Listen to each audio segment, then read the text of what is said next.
शरद पवारांच्या राजकारणाचा इरा संपलेला आहे हे वाक्य तुम्हा सगळ्यांना आठवत असेल। शरद पवारांची माजी मुख्यमंत्री देवेंद्र फडणवीस यांनी विधानसभेच्या निवडणुकांमध्ये केलेली हेटाळणी शरद पवार कधीही विसरणार नाही। मात्र त्याच दरम्यान आता भाजपच्या नेत्या ज्या स्वतःला जनतेच्या मनातील मुख्यमंत्री समजतात अशा पंकजा मुंडे यांनी एका दगडात दोन पक्षी मारायचं काम केले। आता हे पक्षी कसे मारलेत त्याच्यावरती आपण एक नजर टाकणार आहोत। पंकजा मुंडे यांनी एक ट्विट केलं आहे आणि या ट्विटमध्ये पंकजा मुंडे यांनी शरद पवारांचं तोंड भरून कौतुक केलेलं आहे। आता शरद पवार आणि त्यांचे वडील दिवंगत गोपीनाथ मुंडे यांचं राजकीय वैर पूर्ण महाराष्ट्राला माहिती आहे। ज्या पद्धतीने गोपीनाथ मुंडे यांनी शरद पवार यांच्यावरती टीका केली, त्यांच्या दोघांमधील प्रसंग आपण पाहिले, त्यांचं राजकारण पाहिलं, ते एकमेकांच्या विरोधात बेतलेलं होतं। मात्र त्या शरद पवारांची पंकजा मुंडे जर स्तुती करत असतील तर त्यांना पक्षाला नक्की काय सांगायचंय? लो मै चली हे तर सांगायचं नाही का?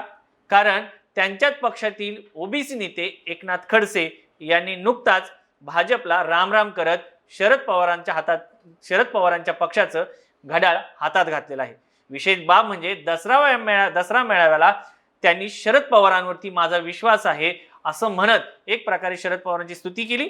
तर दुसरीकडे जर पाहिलं आपण तर सध्याचे मुख्यमंत्री उद्धव ठाकरे यांची देखील स्तुती करताना त्या पाहायला मिळाल्या। त्यानंतर ऊसतोड कामगारांची जी बैठक झाली, या बैठकीत देखील त्यांचे राजकीय विरोधक सध्याचे धनंजय मुंडे ते आमदार आहेत परळीचे, त्याचबरोबर मंत्री देखील आहे पालकमंत्री बीडचे, यांची देखील जी त्यांची बॉडी लँग्वेज होती त्यांच्याशी बोलण्याची ती देखील वेगळी होती। त्यामुळं नक्की पंकजा मुंडे काय करतायत? त्यांना पक्षाला रामराम करायचं का? अशा एक ना अनेक चर्चांना आता उधाण आले। त्यामुळे पंकजा मुंडे नक्की काय करतायत? धनंजय मुंडेंना शांत करण्याचा प्रयत्न करतायत का शरद पवारांच्या जवळ जाऊन? तर दुसरीकडे देवेंद्र फडणवीस यांना एक इशारा देत आहेत का?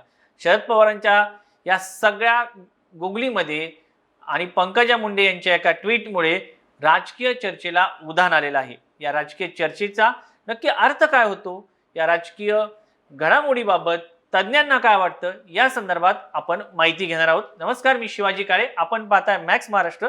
मॅक्स महाराष्ट्राचे विशेष विश्लेषण पाहण्यासाठी तुम्ही मॅक्स महाराष्ट्राचे यूट्यूब चॅनल सबस्क्राईब करा आणि फेसबुकचं पेज फॉलो करायला विसरू नका। या सर्व घटनांनंतर विचार केला तर पंकजा मुंडे ह्या एकनाथ खडसे नंतर भाजपला रामराम ठोकणार का या चर्चेंना उधाण आलेलं आहे। आता या संदर्भात आम्ही साम टीव्हीचे संपादक निलेश खरे यांच्याशी चर्चा केली। ते सांगतात पंकजा मुंडे यांचा पक्षांतर्गत राजकारणासाठी दबाव तंत्राचा वापर आहे। तर धनंजय मुंडे व पंकजा मुंडे एकत्र यांच्या भेटीबद्दल ते सांगतात मुळात राजकारणात कुणी कुणाचा वैरी नसतो, त्यात धनंजय आणि पंकजा यांचं रक्ताचं नातं आहे। ते राजकारणी असले तरीही त्यांचं नातं रक्ताचं असल्यामुळं ते जास्त काळ दूर राहू शकत नाही। सोबतच स्थानिक राजकारणावर आपली पकड मजबूत करण्यासाठी हे दोघेही एकत्र आलेले पाहायला मिळू शकतात, असा विचार जो आहे निलेश खरे यांनी मॅक्स महाराष्ट्राशी बोलताना व्यक्त केलेला आहे। त्यामुळे आता पंकजा मुंडे आणि धनंजय मुंडे असं म्हटलं जातं की नाती दुरवतात, ते तुटत नाहीत। आता ही दुरावलेली नाती या पुढील काळामध्ये एकत्र येतील का हे देखील पाहणं महत्त्वाचं आहे। निलेश खरे यांच्याशी चर्चा केल्यानंतर आम्ही ज्येष्ठ पत्रकार आणि राजकीय विश्लेषक संजय आवटे यांच्याशी या संदर्भात बातचीत केली। ते सांगतात एकनाथ खडसे आधीच म्हणाले होते आता हा संसर्ग अटळ आहे, त्यामुळे खडसे नंतर कोण? तर अर्थातच पंकजा मुंडे। देवेंद्र फडणवीस यांनी ज्या ज्या लोकांना संपवण्याचा प्रयत्न केला त्यात खडसेंसोबत पंकजा मुंडे या सुद्धा होत्या। पंकजा मुंडे यांना उमेदवारी मिळाली, पण त्या कशा पराभूत होतील यासाठी सुद्धा फडणवीस यांनीच प्रयत्न केला, हे रपून राहिलेलं नाही। याआधी गोपीनाथ गडावर झालेल्या सभेत खडसेच म्हणाले होते हम तो डुबेगे सनम मगर तुम्हें लेके हे त्यांचं वाक्य सगळ्यात महत्त्वाचं ठरलं। त्यांच्या या कार्यक्रमामध्ये बोलल्या, त्या कार्यक्रमाचं आयोजन स्वतः पंकजा मुंडे यांनी केलं होतं। त्यांना आता राष्ट्रीय कार्यकारिणीवर घेतलेलं आहे, पण तरीही त्यांचं करिअर पुढे काय हा प्रश्न उपस्थित राहतो। त्यामुळे पंकजा मुंडे यांनी पक्षांतर करताना प्रीतम मुंडे या भाजपकडून खासदार आहेत याची चिंता त्या करणार नाहीत, कारण खडसे राष्ट्रवादी गेले तरी खासदार रक्षा खडसे भाजपतच आहेत, असंही संजय आवटे या ठिकाणी नमूद करतात। यावरून पंकजा मुंडे या पक्ष नेतृत्वाला शह देण्याच्या तयारीत आहेत हे देखील उघड होतं आणि ही बंडखोरी भाजपात राहून शक्य नाही हे सुद्धा पंकजा यांना जाणून आहे। त्यामुळे सध्या पंकजा मुंडे यांच्या पुढे शिवसेना की राष्ट्रवादी असे दोन पर्याय असल्याचं दिसून येतं. मात्र पंकजा मुंडे यांनी पक्षांतर केलं तर त्या कोणत्या पक्षात करतील असा प्रश्नही जेव्हा संजय आवटे यांना विचारला तर ते सांगतात पंकजा मुंडे यांना राष्ट्रवादीत घेण्याचा निर्णय शरद पवार घेतील असं वाटत नाही, कारण धनंजय मुंडे तिथेच आहेत. त्यामुळे धनंजय मुंडे असताना पंकजांना पक्षात घेण्याचा निर्णय पवार घेणार नाहीत. आता पंकजा जर शिवसेनेत प्रवेश करणार असतील तर किमान पवारांनी त्याला विरोध करू नये अशी प्रतिक्रिया संजय आवटे यांनी दिलेली आहे. मात्र आता याच्या सगळ्यामध्ये संजय आवटे यांची आपण जर प्रतिक्रिया पाहिली तर त्यांचं लक्ष एका मुद्द्याकडे महत्त्वाचं आहे. पंकजा मुंडे जर इन्कम करणार असतील म्हणजे कोणत्या पक्षात येणार असतील तर त्या शिवसेनेत जाऊ शकतात, कारण त्या दिवशी त्यांनी असं म्हटलेलं आहे, मला शिवाजी पार्कचं जे मैदान आहे ते भरलेलं पाहायचं आहे. एकंदरीत त्यांनी एक सूचक इशारा त्यांच्या पक्षाच्या नेतृत्वाला दिलेला आहे. आता ही होती तज्ज्ञांची मतं. तज्ज्ञांच्या मतानुसार पंकजा मुंडे एकतर पक्षाला इशारा देत आहेत किंवा त्या शिवसेनेच्या जवळ जाताना पाहायला मिळत आहेत. मात्र शरद पवार आणि मुंडे परिवार यांचं राजकारण नेहमी विरोधाचं राहिलेलं पाहिलं आहे. धनंजय मुंडे जरी त्यांच्या पक्षात असले तर धनंजय मुंडे यांना देखील हा इशारा आहे. त्याचबरोबर देवेंद्र फडणवीस यांना इशारा आहे. आता तुम्ही म्हणाल कसे? कारण धनंजय मुंडे हे काही शरद पवार यांच्या गटाचे नाही. धनंजय मुंडे हे अजित पवार यांच्या गटाचे आहेत. कदाचित तुम्हाला हे लक्षात असेल की ज्यावेळेस अजित पवार देवेंद्र फडणवीस यांच्यासोबत शपथ घ्यायला गेले त्यावेळेस धनंजय मुंडे देखील गायब होते. शरद पवारच्या गोटामध्ये ते पाहायला मिळाले नाही. तसे ते आताही सक्रिय नसतात, कारण धनंजय मुंडे मागच्या 5 वर्ष विरोधी पक्षनेते म्हणून ज्या पद्धतीने सक्रिय होते तसे त्या पद्धतीने सक्रिय असल्याचं पाहायला मिळत नाही.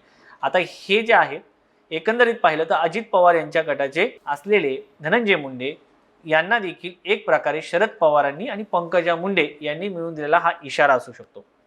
दुसरा मुद्दा आहे देवेंद्र फडणवीस यांचा. देवेंद्र फडणवीस बऱ्यापैकी सध्या अस्वस्थ आहेत. तसं ते कोरोनाचे उपचार देखील घेत आहेत.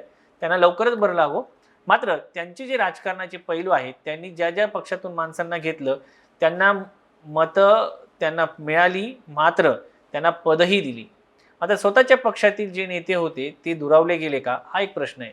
कारण खडसे, तावडे, पंकजा मुंडे यांच्यासह अनेक जे नेते आहेत ते नाराज आहेत. सुधीर मुनगंटीवार यांना तरी तिकीट मिळालं, मात्र चंद्रशेखर बावनकुळे यांचं काय?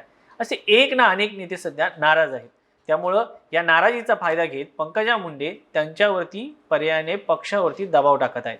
आता होतंय काय? असं वाटत असेल तुम्हाला पंकजा मुंडे दबाव टाकताय आणि पक्ष त्यांच्याकडे लक्ष देत नाही. भाजप हा विचारसरणीला मारणारा पक्ष आहे.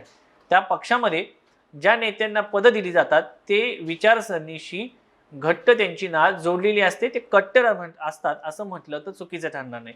कारण देवेंद्र फडणवीस हे जरी ब्राह्मण असले तरीही जातीय राजकारणाचा विचार करता, तरीही त्यांची संघाची नाळ आहे आणि वैचारिक विचारसरणी जी आहे ती भाजपशी नेहमीच मिळती जुळती आहे. इथं जातीय राजकारण नाहीये, वैचारिक विचारसरणी हाच भाग सगळ्यात महत्त्वाचा आहे. तुम्ही केंद्रात जर पाहिलं तर नरेंद्र मोदी हे स्वतः ओबीसी नेते आहेत.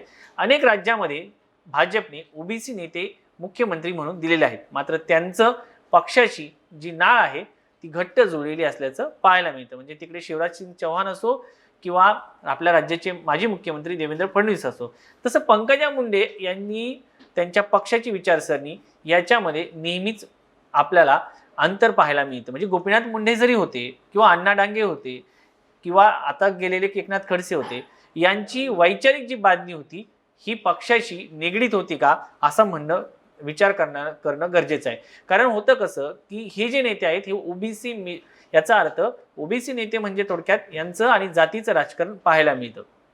हे जातीचं राजकारण म्हणजे यांच्या पाठीमागं जातीची एक गटा मतं असतात आणि हे एक गटा असलेली मतं म्हणजे त्यांचं राजकारण. मग ते कोणत्याही पक्षात गेले तरी ही मतं जी आहेत ती नेहमीच त्यांच्यासोबत जोडलेली असतात. थोडक्यात रामदास आठवले. आता रामदास आठवले यांची भलेही अनेक लोक सोशल मीडियावरती हेटाळणी करत असतील तर त्यांच्या मागे जी जातीचं मतदान आहे ते महत्त्वाचं आहे, म्हणून ते भाजपशी जोडलेले आहेत. मात्र ते भाजपच्या शीर्षस्थ नेतृत्वस्थानी किंवा त्यांना मोठं पद असं मिळत नाही, कारण त्यांची विचारसरणी हा भाग भाजपमध्ये सगळ्यात महत्त्वाचा आहे. आता त्यामुळं पंकजा मुंडे यांना त्या पक्षामध्ये कितपत स्थान दिलं जाऊ शकतं याचाही विचार करणं गरजेचं आहे. कारण भाजपमध्ये विचारसरणीला अत्यंत महत्त्व आहे. त्या पद्धतीने राष्ट्रवादी असो किंवा शिवसेना असो, शिवसेना जरी कट्टर म्हटलं तर शिवसेनेचं हिंदुत्व हे वेगळ्या प्रतीचं हिंदुत्व आहे. त्यांच्यावरती प्रबोधनकार ठाकरे यांचे संस्काराचे ढोस आपल्याला पाहायला मिळतं. अलीकडच्या काळात ते आपल्याला पाहायला मिळतं. मात्र त्या पद्धतीचं जे हिंदुत्व आहे, जे भाजपचं हिंदुत्व आहे, त्या पद्धतीचं शिवसेनेचं हिंदुत्व नाही. आता राष्ट्रवादी तर आलू आहे, म्हणजे ते कोणत्याही पदार्थामध्ये टाकून ते कोणाशी सोबत जाऊ शकतात. ते भाजपशी सोबत जाऊ शकतात, शिवसेनेशी सोबत जाऊ शकतात, काँग्रेसच्या सोबत जाऊ शकतात. त्यांच्या विचारसरणीचं असं काही गणित नाही. स्वतः शरद पवार स्वतःला धर्मनिरपेक्ष वगैरे वगैरे म्हणून घेतात, मात्र तसं गणित पाहायला मिळत नाही.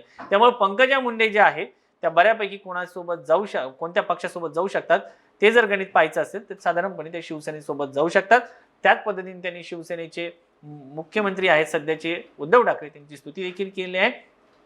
त्यामुळं सध्या तरी पंकजा मुंडे या स्थिर स्थावर आहेत आणि विशेष म्हणजे एका जागेवर बसून अनेक ठिकाणी व्यवस्थित नेम धरून बाण मारत आहेत. आता हा बाण शिवसेनेकडे जातोय की राष्ट्रवादीकडे जातोय की भाजपच्या नेत्यांना व्यवस्थित लागून त्या घायाळ होऊन पंकजा यांना मानाचं स्थान देतात, हे पाहणं महत्त्वाचं आहे. सध्या तरी पंकजा मुंडे यांनी देवेंद्र फडणवीस, त्याचबरोबर धनंजय मुंडे जे अजित पवारांच्या गटातले आहेत, यांच्यावरती व्यवस्थित शरसंधान साधलेलं आहे. आणि सध्या जरी हे सरकार असलं तरी माझे भाऊ म्हणत उद्धव ठाकरे यांच्याशी सुद्धा जवळ त्यांचं राजकीय संधान साधलेलं आहे आणि शरद पवारांची स्तुती करत शरद पवारांच्या देखील मनामध्ये एक स्थान मिळवलेलं आहे. शरद पवार तसंही कोणाला उगाच राजकीय दृष्ट्या जवळ येऊ देत नाही. शरद पवारांचं देखील यामागे धनंजय मुंडे मोठे होता कामा नयेत पक्षामध्ये असाही विचार असू शकतो, कारण ते अजित पवार यांच्या गटाचे आहेत आणि सगळ्या जवळजवळ महाराष्ट्राला माहिती आहे अजित पवार सध्या नाराज आहेत. ते भाजपच्या नेत्यांच्या अनेक कारखान्यांना पैसा पुरवतायत अर्थमंत्री असताना, यावरूनच सगळं समजतं. आता ते जर पाहिलं तर पक्षातील नेत्यांसोबतपेक्षा देवेंद्र फडणवीस यांच्यासोबत त्यांच्या बैठका आपल्याला पाहायला मिळाल्या. अनेक कार्यक्रमात ते एकत्र येतात आणि त्यांची इच्छा देखील होती की भाजपसोबत जावं. त्याच्यावरूनच सगळं कळतंय की पंकजा मुंडे यांना शरद पवार यांनी दिलेली साथ ही सगळ्यात महत्त्वाची आहे. भविष्यामध्ये शरद पवार नक्की काय त्यांच्या गुगल्या टाकतात आणि पंकजा मुंडे नक्की काय स्टँड घेतात हे पाहणं महत्त्वाचं आहे. सध्या तर त्यांनी लो मै चली असं म्हणत पक्षाला, त्याचबरोबर त्यांचे राजकीय जे विरोधक आहेत यांना इशारा दिलेला आहे. आता यावरती देवेंद्र फडणवीस अडगळीत पडलेत का असाही विचार तुमच्या मनात येईल, मात्र सध्या त्याला वेट अँड वॉचच्या भूमिकेमधून पाहावं लागेल. तुर्तास मी इथेच थांबतोय. तुम्हाला हे विश्लेषण कसं वाटलं याबद्दल निश्चित तुम्ही रिप्लाय करा, कमेंटमध्ये कळवा. मॅक्स महाराष्ट्राच्या यूट्यूब आणि फेसबुक चॅनलला निश्चित फॉलो करा, सबस्क्राईब करा, यूट्यूबचं बेल आयकॉन दाबायला विसरू नका. www.maxmaharashtra.com ही आमची वेबसाईट आहे, या वेबसाईटला भेट देण्यास विसरू नका.